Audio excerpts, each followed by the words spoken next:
तो देखिए, हमारी लास्ट क्लास में हमने समझा था मिथ्या अहंकार क्या होता है। हर कोई जो व्यक्ति है वह अलग अलग डेजिग्नेशंस से अपनी पहचान कर रहा है। सबसे बड़ी डेजिग्नेशन क्या है? सबसे बड़ा मिथ्या अहंकार क्या है? कि वह अपनी पहचान इस शरीर से कर रहा है, अपने आप को भूला हुआ है और अपने आप को भूलकर जो वह है नहीं उससे अपनी पहचान कर रहा है आत्मा पर इसको भूल गया है और शरीर नहीं है लेकिन शरीर से अपनी पहचान कर रहा है। इस वजह से इस जगत में फंसा है।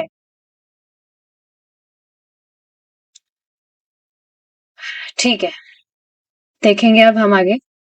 यह झूठी धारणा है, अहंकार कहलाती है क्या? कि हम यह शरीर है।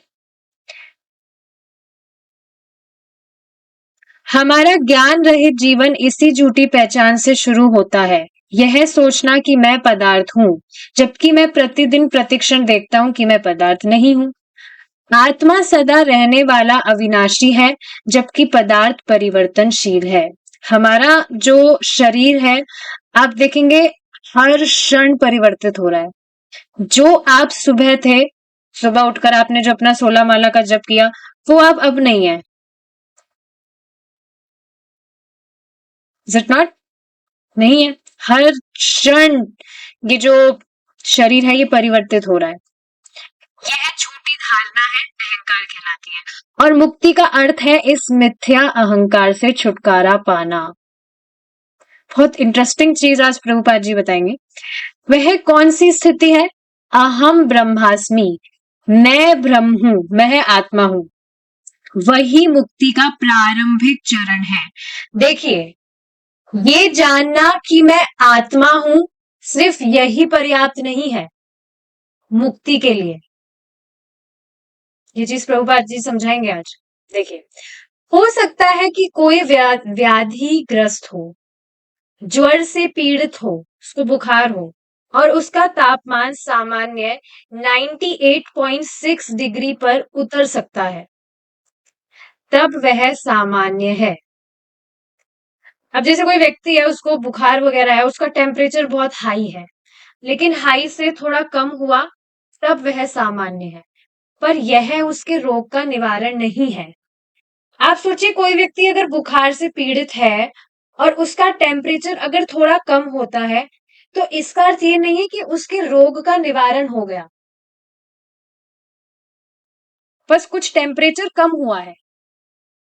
लेकिन अब क्या हो सकता है, मान लीजिए 2 दिन तक उसका तापमान 98.6 डिग्री तक रहा, किंतु भोजन तथा व्यवहार के थोड़े से परिवर्तन से उसका तापमान तुरंत बढ़कर 100 डिग्री तक पहुंच गया।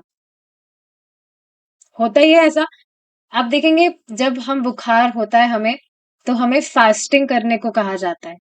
उस टाइम पर हमारा जो टेस्ट है, वो भी टेस्ट बर्ड जो है वो बिल्कुल चेंज हो जाता है, कड़ा कड़ा सा लगता है, कुछ खाने का मन नहीं करता है, खाना चाहिए भी नहीं। तो ठीक है, किसी व्यक्ति का बुखार था, कुछ टेम्परेचर कम हुआ, लेकिन उसके रोग का निवारण नहीं हुआ। उसने फिर से कुछ खा लिया, सामने आया कोई पिज्जा लेकर, बस खा लिया, वापस बुखार 100 डिग्री हो गया। इसी प्रकार मात्र मन की शुद्धि से और मिथ्या अहंकार की पहचान की अस्वीकृति से कि मैं शरीर नहीं हूं, मैं यह पदार्थ नहीं हूं, मैं आत्मा हूं, मुक्ति नहीं मिल जाती। कितनी ब्रिलियंट लाइन है ये। जिस तरह से अभी हमने ये बुखार वाला एग्जाम्पल समझा, ठीक है, उसको पता लग गया है कि परहेज वगैरह करना है, ये करना है, वो करना है, तो ठीक हो जाएगा बुखार, पर वो नहीं किया तो उसका, या उसको सिर्फ पता है कि मैं बुखार हूं, तो सिर्फ इस पता होने मात्र से ये नहीं है कि उसके रोग का निवारण हो जाएगा। उसी तरह से सिर्फ मन की शुद्धि से, या हमारा ये जो मिथ्या अहंकार है, क्या थ्योरेटिकली तो हमने ये समझ लिया है कि हाँ, हम ये शरीर नहीं है, हम ये जड़ पदार्थ नहीं है, हम आत्मा है, पर क्या यही इनफ है हमारे इस भौतिक जगत से मुक्त होने के लिए? क्या यही चीज पर्याप्त है? नहीं, यह मुक्ति का प्रारंभ मात्र है। मतलब this is the first stage. ये चीज हमने लास्ट क्लास में डिस्कस करी थी कि सबसे पहले व्यक्ति को ये मालूम होना चाहिए कि वह एक आत्मा है, वह आत्मा है। ठीक है, पता लग गया, बस हो गया आपका? नहीं, अब पता लगा है कि वह आत्मा है, तब उस पर कुछ काम भी तो करना पड़ेगा। आत्मा के लिए कुछ करो तो सही भाई। ठीक है, पता लग गया आत्मा हो, पर कुछ करना भी तो होगा।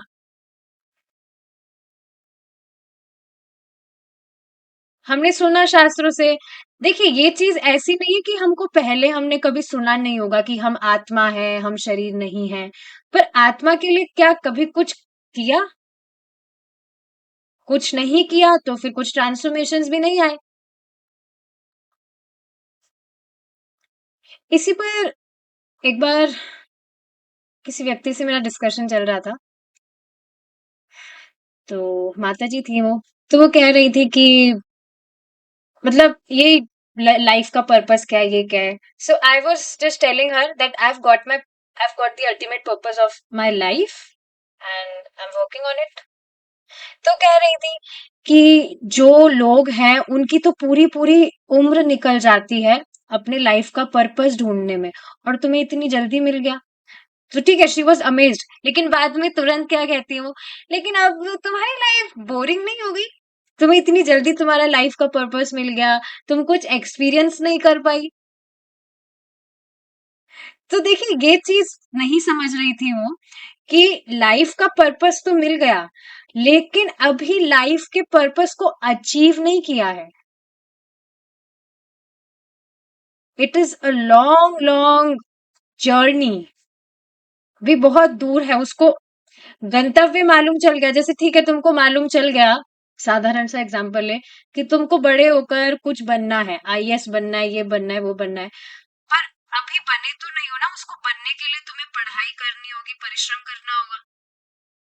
तो अल्टीमेट पर्पस पता चल गया, now we have to work on it to achieve it because we have not achieve it yet. तो उसी तरह से हमें मालूम चला कि हम आत्मा है, हम ये शरीर नहीं है। तो अब आत्मा है तो क्या, कुछ करना भी तो होगा ना आत्मा के लिए।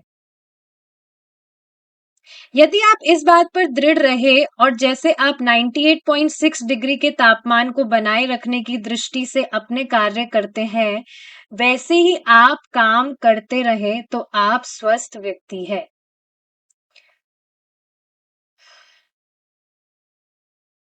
तो ये चीज है कि सिर्फ हमें मालूम चल गया वो इनफ नहीं है, हमें वर्क भी करना होता है। उदाहरण के लिए, अब ये बहुत अमेजिंग उदाहरण है, ध्यान से सुनेंगे। पश्चिम में आजकल नशा सेवन के लिए प्रचार किया जा रहा है। लोग शारीरिक अस्तित्व को भूल जाना चाहते हैं, परंतु आप कब तक इसे भूल पाएंगे? पुनः आप अपनी पूर्व स्थिति में पहुंच जाएंगे। क्या आपने कभी इस तरह से सोचा है? मैंने कभी इस चीज पर ध्यान नहीं दिया था, पर ये वास्तविकता है। कोई भी व्यक्ति नशा करता है तो वो नशा करता क्यों है? क्योंकि वह जिस स्थिति में है वह उसको भूल जाना चाहता है। लेकिन अगेन ये है तो टेम्पररी चीज ना। और ठीक है, भूल भी रहा है नशा कर कर, तो कब तक भूल पाएगा?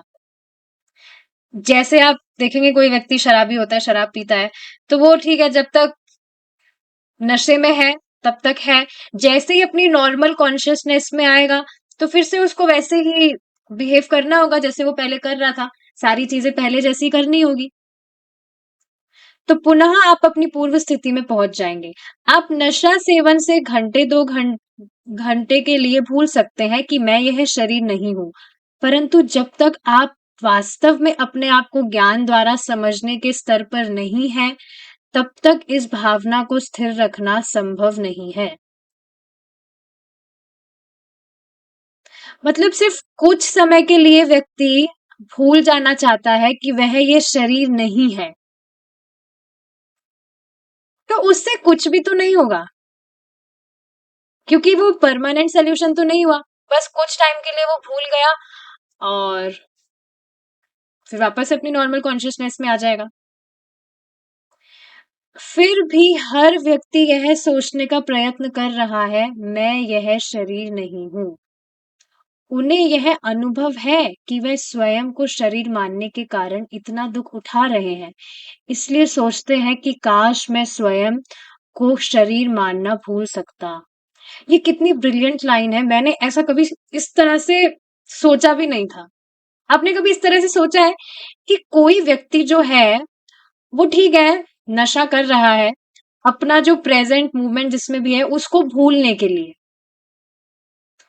इनडायरेक्टली वो भी ये चीज समझ रहा है कि मैं जहाँ रह रहा हूँ, जैसे उसको पता नहीं हो कि ये भौतिक जगत है, ये है, वो है, कुछ भी उसको फिलॉसफी नहीं पता हो, बट फिर भी आप देखेंगे इनडायरेक्टली वो ये चीज ऑब्जर्व कर रहा है कि अभी मेरी जो स्थिति है, जहां मैं हूं, जिस शरीर में मैं हूं, यह दुख दे रहा है।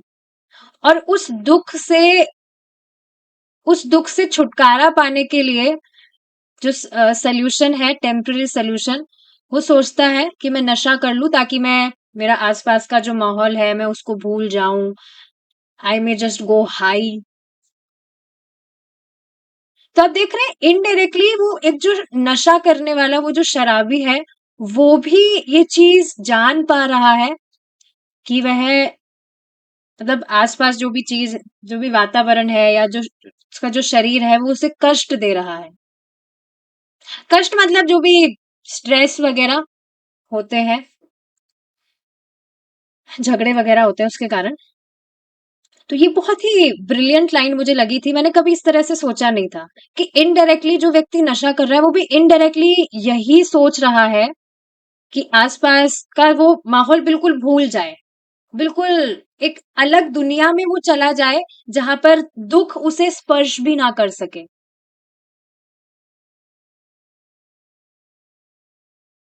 तो आप देख रहे हैं, अगर व्यक्ति शास्त्र सुनेगा ही नहीं, तो उसको ये चीज तो मालूम ही नहीं चल सकती कि ऐसी भी एक दुनिया है जहां पर आपको हमेशा के लिए कभी दुख स्पर्श ही नहीं कर सकता। स्पर्श मतलब समझ रहे हैं ना, you will not at all experience any misery. आत्मा को तो वैसे भी ये चीजें स्पर्श नहीं कर सकती, ये आवरण मात्र है। फिर भी समझाने के लिए चीज बताई जा रही है। इस पर देखिए बहुत ही सुंदर बात, कल एक भक्त ने क्वेश्चन पूछा था लास्ट की क्लास में। उनके कुछ घर वाले कह रहे थे कि भक्ति कर रहे हो तो तुम अपने स्वार्थ के लिए भक्ति कर रहे हो ताकि तुम इस जगत से मुक्त होकर चले जाओ। घर वालों के विषय में तो कुछ सोच नहीं रहे हो, अपने स्वार्थ के लिए सोच रहे हो। कितनी अमेजिंग लाइन प्रभु जी ने बताई कि उन भक्त के भक्ति करने से कम उनके घर वालों को ये तो पता चला कि इस भौतिक जगत से मुक्त भी हुआ जाता है। नहीं तो देखिए, लोगों को तो ये भी मालूम नहीं है कि ये एक भौतिक जगत है जहां पर हम कैद है और यहाँ से मुक्त भी हुआ जा सकता है। कितनी ब्रिलियंट लाइन थी। नहीं तो जो लोग हैं वो तो ये सारी जो भी सफरिंग्स हैं उसे as a part of life समझकर बस एक्सेप्ट किए जा रहे हैं। They are not thinking to go beyond.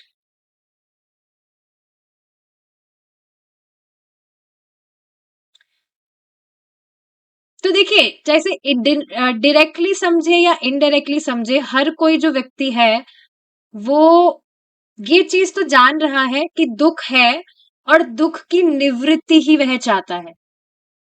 एक और बहुत अमेजिंग पॉइंट प्रभु जी ने बताया था कल, मुझे बहुत अमेजिंग लगा था कि आप देखेंगे कोई भी जो व्यक्ति यहाँ है, वो सुख किसको समझता है, उसकी सुख की धारणा क्या है। किसी भी कोई भी दुख उसके जीवन में आया, उसकी कुछ क्षणों के लिए निवृत्ति हो गई, किसी दुख से उसको उसका निवारण हो गया, तो वह उसको सुख समझता है। इसको एग्जाम्पल से प्रभु जी ने समझाया था। जैसे मृदंग का एग्जाम्पल दिया था। मृदंग को, मेरे पास है नहीं कुछ यहाँ पर। जैसे समझिए, हमने कोई बैग, हमारा कोई हैवी बैग है, हमने वो टांगा हुआ है इस साइड पर। मैंने टांगा हुआ है, सपोज कीजिए, बैग बहुत हैवी है, उसमें बहुत सामान है। अब मेरा जो शोल्डर है वो पेन कर रहा है, मुझे बहुत दर्द हो रहा है। तो अब इस शोल्डर में दर्द ना हो इस कारण से मैंने साइड स्वैप करके इस कंधे पर अब मैंने वो मेरा जो बैग है उसको मैंने हैंग कर लिया, उसको लटका लिया। तो अब यहाँ का जो दुख है वो चला गया, लेकिन अब यहाँ दुख शुरू हो गया। तो इस तरह से आप समझ रहे हैं, किसी भी दुख का निवारण हो जाता है तो व्यक्ति उसको सुख समझता है, लेकिन अगले ही क्षण नेक्स्ट दुख तैयार है। जैसे यहां से बैग हटाया तो अब यहां आ गया वो, अब दूसरी जगह दर्द स्टार्ट होगा। तो इसको एग्जाम्पल से समझाया था प्रभु जी ने। तो समझिए कोई व्यक्ति है, उसको भूख लग रही है, बहुत तेज भूख लग रही है। अब वो सोच रहा है भूख, अगर अब मुझे खाना नहीं मिलेगा तो ये तो बहुत बड़ी परेशानी है, खाना मिल गया चलो। अब वो रिलैक्स, आराम से लेटा। उतनी देर में उसकी वाइफ आकर चिल्लाती है, अरे तुम्हें पता है तुम्हारा लड़का फेल हो गया। लो भाई, फिर दूसरा, ये अब दूसरी टेंशन स्टार्ट। फिर ठीक है, अब इसका कुछ निवारण हुआ तो बाद में लाइट्स चली गई, लाइट्स आई तो बाद में पानी चला गया। इस तरह से आप देखेंगे कुछ भी दुख आता है, ये एग्जाम्पल के तौर पर बता रहा है, बिल्कुल आप प्रैक्टिकली भी इसको देख पाएंगे। कुछ भी हमारे जीवन में दुख आता है, उसका निवारण होता है तो व्यक्ति उसको सुख समझ लेता है। हाँ अब रिलीफ है, लेकिन रिलीफ नहीं है, उसके तुरंत ही बाद दूसरा दुख स्टार्ट है। तो व्यक्ति समझ तो रहा है कि दुख है और दुख की निवृत्ति भी करे जा रहा है, पर समझ नहीं पा रहा है कि उसका परमानेंट सोल्यूशन क्या हो सकता है। ये टेम्पररी सोल्यूशन कब तक मैं फिक्स करता रहूं।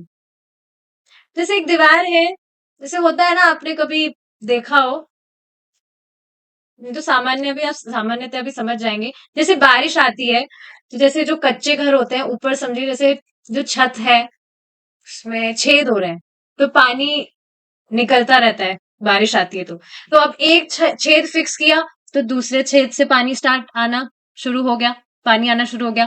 दूसरे छेद को फिक्स किया, फिर तीसरे छेद से पानी आना स्टार्ट हो गया। तो बस इसी तरह से व्यक्ति अपनी जो दीवार है उस पे ऐसे छेद फिक्स करने में अपना पूरा जीवन निकाल रहा है, पर ये नहीं सोच रहा है कि कब तक मैं ये छेद फिक्स करते रहूं। इसका कुछ परमानेंट सोल्यूशन है कि नहीं, है ऐसे पूरा जीवन मेरा बस ये फिक्सेशंस में ही निकल जाएगा, छेद फिक्स करने में। तो ये बहुत ही अमेजिंग चीज है जो व्यक्ति को सोचनी चाहिए। एक बार फिर से इसको पढ़ते हैं। उन्हें यह अनुभव है कि वे स्वयं को शरीर मानने के कारण इतना दुख उठा रहे हैं, इसलिए सोचते हैं कि काश मैं स्वयं को शरीर मानना भूल सकता।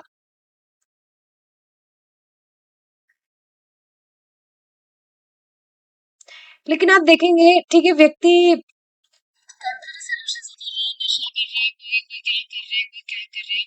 बट वास्तव में ये सारी चीजें जो है, these these are taking that particular person is going away from Krishna. These things are taking him more away from Krishna. भगवान के करीब नहीं। कोई नशा कर रहा है तब वो बस, उसको भगवान की स्मृति कहाँ होगी, बल्कि और भगवान को भूल रहा है। अपने आप को भूल जाना मतलब, काश मैं भूल जाऊं कि मैं ये शरीर नहीं हूं, तो भगवान को भी भूलेगा। वास्तविक इसका समाधान क्या है कि वह जाने कि वह खुद कौन है। जब पता चलेगा कि वह आत्मा है, तो आत्मा मतलब जो परमात्मा का अंश है, और अंततोगत्वा परमात्मा को संतुष्ट करेगा तो अपने आप खुद भी संतुष्ट होगा। पर खुद को खुद तो वैसे भूला हुआ है, खुद को तो कि मैं ये शरीर हूं, आत्मा नहीं हूं, और फिर ऊपर से ये सारी चीजें, तो ये भगवान से और उसको विमुख करती है। तभी आप देखिए ना, जो इस तरह से ड्रिंक वगैरह करते हैं, कहाँ उनको कुछ भगवान में कुछ श्रद्धा होती है। उनका कुछ सुकृत बने, आगे जाके भक्तों की संगत मिले, तब जाकर कुछ भक्त होते हैं काफी सारे ऐसे भक्त भी हुए हैं जो पहले ड्रिंक वगैरह करते थे। बट आप देखेंगे ये सारी चीजें भगवान से और विमुख करती है। यह केवल निषेधात्मक धारणा है। निषेधात्मक मतलब, निषेध मतलब यहाँ धूम्रपान निषेध है, मतलब प्रोहिबिटेड, अलाउ नहीं है ये चीज। धारणा मतलब इमेजिनेशन। तो ये एक तरह से बंधन जैसा है कि हम अपने आप को बस मान ले, हम बस भूल जाएं कि हम ये शरीर नहीं है।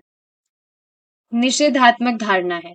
जब आपको वास्तविक अनुभूति होती है, तब मैं ब्रह्म हूं, केवल इस समझ से काम नहीं चलेगा।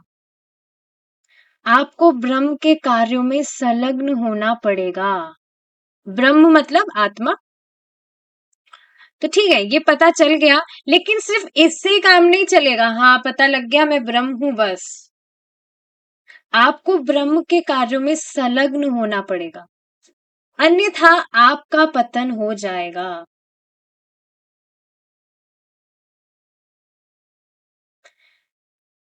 आप देखेंगे काफी सारे लोग हैं जिनको ठीक है पता है ये चीज कि हम आत्मा है, हम ये है, हम वो है, लेकिन फिर भी कहाँ भगवान कृष्ण को समर्पित हो रहे हैं। इस वजह से प्रभुपाद जी ये बात कह रहे हैं, आपका पतन हो जाएगा। ब्रह्म के कार्यों में संलग्न नहीं हुए तो आपका पतन हो जाएगा। इस लाइन का अर्थ क्या है? मतलब आप समझे, ब्रह्म है, आत्मा है, मतलब भगवान के अंश हैं, और उनकी सेवा करें।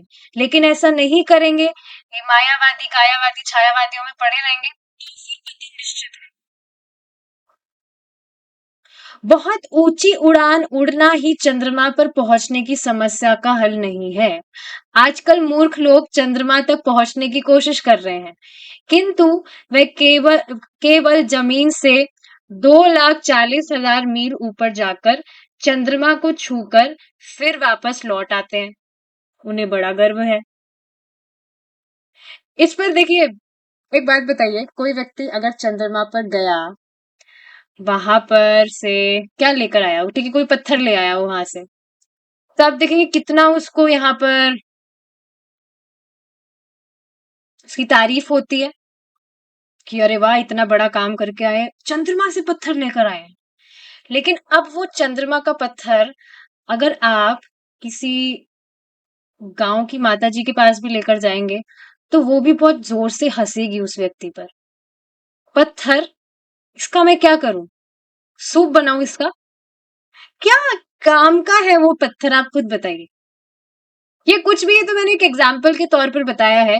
जैसे लोग इस तरह से जाते भी हैं तो उन्हें बहुत गर्व होता है। बड़े जन समूहों, बैठकों और सम्मेलन में वैज्ञानिकी की बड़ी बड़ी बातें की जाती है, किंतु उन्होंने किया क्या है? इतने बड़े विस्तृत आकाश में 2,40,000 मील क्या है? यदि आप 24,000 मील भी चले जाएं, तो भी आप सीमित ही रहेंगे।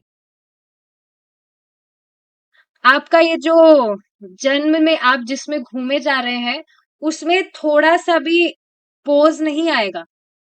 वो इसी तरह से घूमता ही रहेगा, जो भी व्यक्ति इस तरह से कर रहा है। इसलिए इससे बात नहीं बनेगी।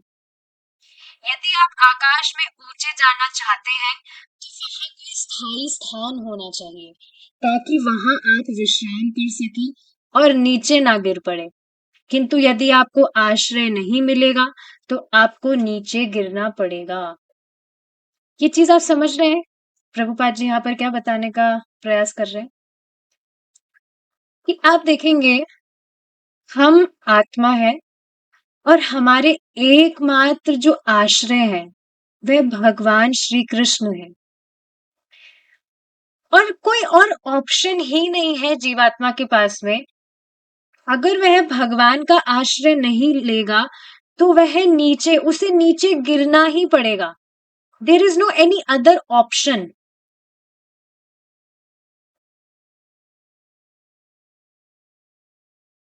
और कोई है ही नहीं उसके पास में ऑप्शन। अगर भगवान कृष्ण की शरण नहीं लेगा, तो फिर उसको नीचे ही गिरना होगा। देखिए, फिर से पढ़िए एक बार।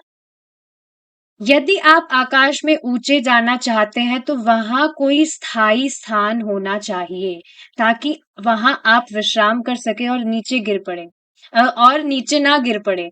तो इस लाइन से देखिए क्या समझ रहे हैं आप? Krishna is the supreme personality of God head. भगवान कृष्ण परम ईश्वर है, परमेश्वर है। परमेश्वर का अर्थ क्या है? जिनके परे और कोई नहीं है।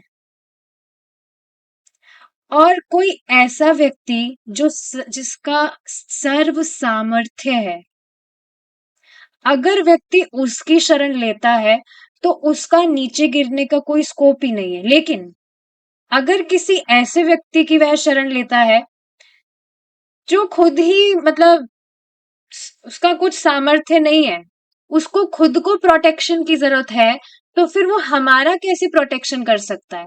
उसको खुद के, जब वो खुद किसी का आश्रय लिया हुआ है, तो फिर वो हमें कैसे आश्रय दे सकता है?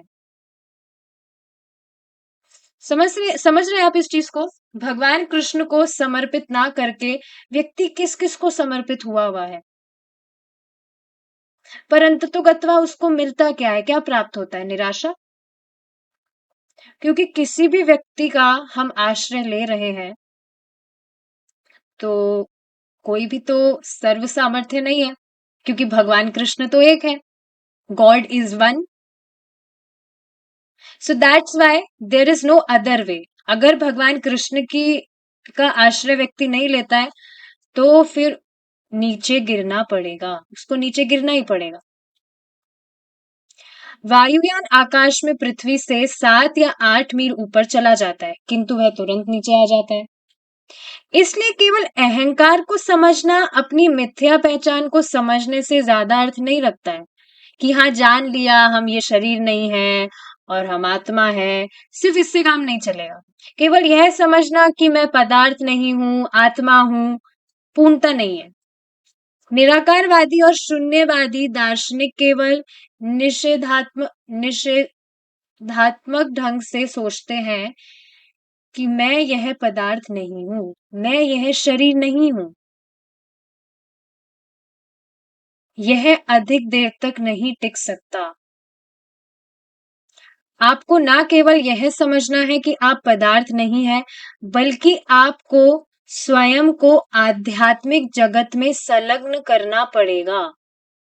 समझ रहे हैं इस चीज को? सिर्फ ठीक है, ये नॉलेज हो गया, बट ये पर्याप्त नहीं है और ये ज्यादा देर तक टिकेगा भी नहीं। कितने सारे एग्जाम्पल्स हमने देखे ही हैं, कितने सारे जो योगीज हैं, इतनी इतनी तपस्या करते हैं वो, लेकिन भगवान की शरण नहीं लिए हैं, तो इस वजह से उनकी तपस्या, हजारों हजारों साल की तपस्या 2 मिनट में, मतलब 2 मिनट में फेल हो जाते हैं वो, इतनी हजारों हजारों साल की तपस्या कर कर भी। लेकिन जो व्यक्ति भगवान कृष्ण की शरण लेता है, उसके लिए सब कुछ इतना इजी हो जाता है।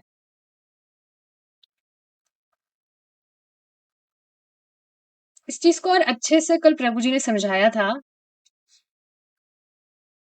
जिसको मैं कल अच्छे से समझाऊंगी। I will hear it again. Anyways, और उस आध्यात्मिक जगत का अर्थ है कृष्ण भावनामृत में कार्य करना।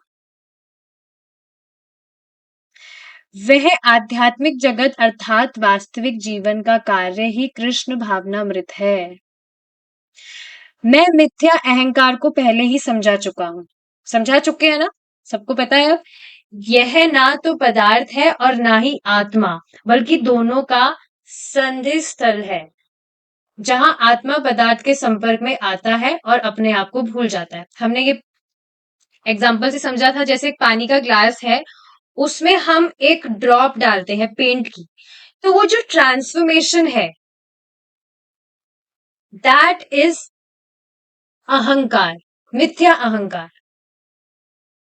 ठीक है?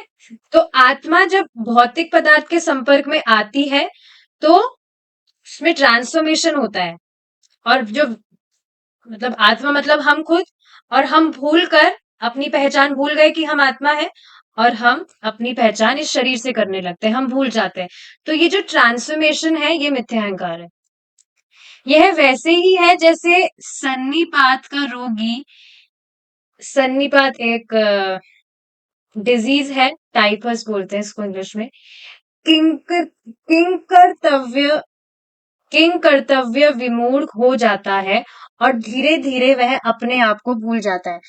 किंकर्तव्य विमूढ़ मीन्स डिसओरिएंटेड। मतलब वही पागलों जैसी हरकत जो होती है। और धीरे धीरे वह अपने आप को भूल जाता है और वह पागल हो जाता है। वह धीरे धीरे भूलता है। तो इस प्रकार स्मृति का लोप आरंभ होता है, लॉस ऑफ मेमोरी। और एक बिंदु ऐसा आता है, एक स्टेज ऐसा आता है जहां वह पूर्णतया भूल जाता है। इसी प्रारंभिक बिंदु को अहंकार या मिथ्या अहंकार कहते हैं। समझ पा रहे हैं? ये जो ट्रांसफॉर्मेशन है, दिस इज मिथ्या अहंकार, कि व्यक्ति जो है नहीं वह भूल कर जो नहीं, जो है उसको भूल कर जो नहीं है उससे अपनी पहचान कर रहा है। आत्मा है लेकिन इस चीज को भूल गया, और शरीर नहीं है इससे अपनी पहचान कर रहा है। तो इसी प्रारंभिक बिंदु को अहंकार या मिथ्या अहंकार कहते हैं। हरे कृष्णा कृष्णा कृष्णा हरे हरे, हरे रामा रामा रामा हरे हरे। चैप्टर खत्म नहीं हुआ है। इस महामंत्र के कीर्तन की प्रक्रिया न केवल आत्मा की इस मिथ्या पहचान का अंत कर देती है। Can you really relate with this point?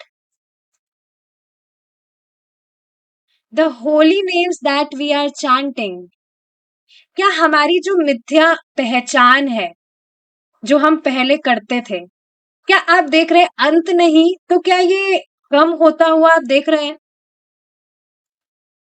Can you identify yourself that you are servant of Lord?